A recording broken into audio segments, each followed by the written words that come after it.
सास ने पढ़ी कक्षा 12वीं। पाखी एक मल्टीनेशनल कंपनी में काम करने के साथ सोशल एक्टिविस्ट भी होती है, जो ऑफिस खत्म होने के बाद शाम को घर आकर जरूरतमंद छोटे बच्चों को फ्री में पढ़ाती है। उसकी इस खूबी से बाकी लोगों के साथ सास भी बहुत खुश होती है। तुम सच में बहुत अच्छा काम कर रही हो बेटा, बस ध्यान रखना बच्चे आधे रास्ते में कहीं भटक ना जाए। भटकने से मेरा मतलब सिर्फ गलत काम करना नहीं है।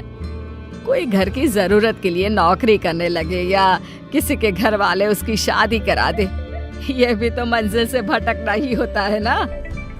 वाओ मम्मी, मुझे नहीं पता था कि आप पढ़ाई को लेकर इतनी पर्टिकुलर हो।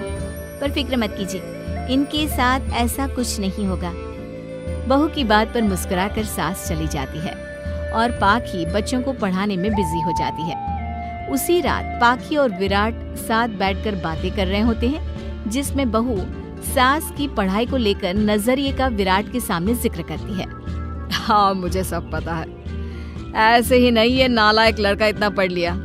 वो मम्मी ही तो है जिन्होंने बचपन से खाना खाया या नहीं से ज्यादा पढ़ाई की या नहीं पूछ पूछ कर मुझे इतना पढ़ने पर मजबूर कर दिया।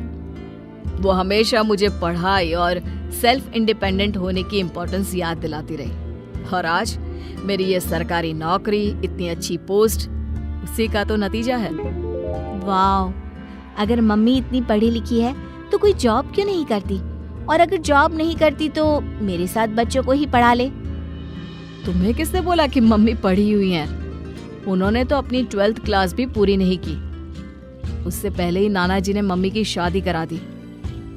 शायद इसलिए पढ़ाई और अपने पैरों पर खड़े होने को लेकर उनकी सोच ऐसी है, क्योंकि वो खुद ये सब करना चाहती हो। पत्नी की बात सुन के विराट भी सोच में पड़ जाता है। दोनों मिलकर प्लान बनाते हैं और अगले दिन बच्चों को पढ़ाते हुए पाखी उनके पास एक कुर्सी एक्स्ट्रा लगा देती है। ये एक कुर्सी ज्यादा किसके लिए लगाई है बेटा? कोई नया बच्चा आने वाला है क्या? हाँ जी, आज से मेरी एक नई बच्ची मेरे पास, यानी कि मेरी सास दोबारा पढ़ाई शुरू करने वाली है। अरे क्या पागल जैसी बात कर रही है? भला ये भी मेरी कोई उम्र है बच्चों के बीच बैठकर पढ़ने की? तू बस ना इनके भविष्य पर ध्यान दे, मुझ पर नहीं। मम्मी, सीखने की कोई उम्र नहीं होती, बस इच्छा होती है, और मुझे पता है कि आपके अंदर वो इच्छा आज भी जिंदा है। अरे तू बस अपने काम और इन बच्चों पर ध्यान दे। यहाँ बस सबको बोलने से मतलब है, किसी को नहीं सोचना। अगर बात बाहर निकली तो समाज क्या सोचेगा और परिवार का कितना नाम बदनाम होगा। मम्मी, आपने पापा और इस परिवार के बारे में बहुत सोच लिया।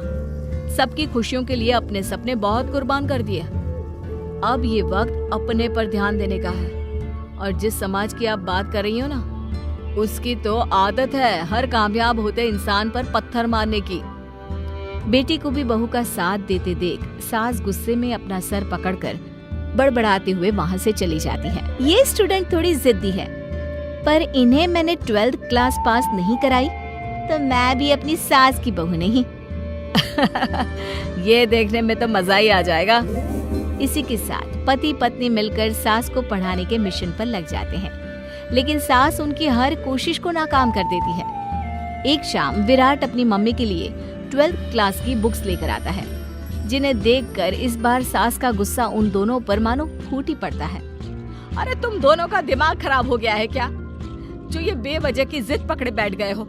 मैंने एक बार बोल दिया ना, मुझे कोई पढ़ाई नहीं करनी। इसके बाद मेरी पढ़ाई को लेकर मुझे घर में कोई जिक्र नहीं चाहिए। पोता पोती पकड़ने की उम्र में किताबें पकड़ूंगी तो अच्छी लगूंगी क्या? अरे परिवार का मजाक बन जाएगा। मम्मी, पोते पोती आप पढ़ने के बाद भी तो खिला सकती हो। और रही मजाक बनाने वाले लोगों की बात, तो उनके पास खुद का कोई सपना होता नहीं, इसलिए दूसरों की उड़ान रोकने की कोशिश करते रहते हैं। बस एक बार माँ, आप कोशिश तो करो। अगर अच्छा नहीं लगा तो हम दोबारा कभी नहीं बोलेंगे। बेटे की बात सुनकर माँ सोच में पड़ जाती है और ये सोचती है कि थोड़े दिन पढ़ लेती हूँ और उसके बाद पढ़ने में अच्छा नहीं लग रहा, ये बोलकर मना कर दूंगी।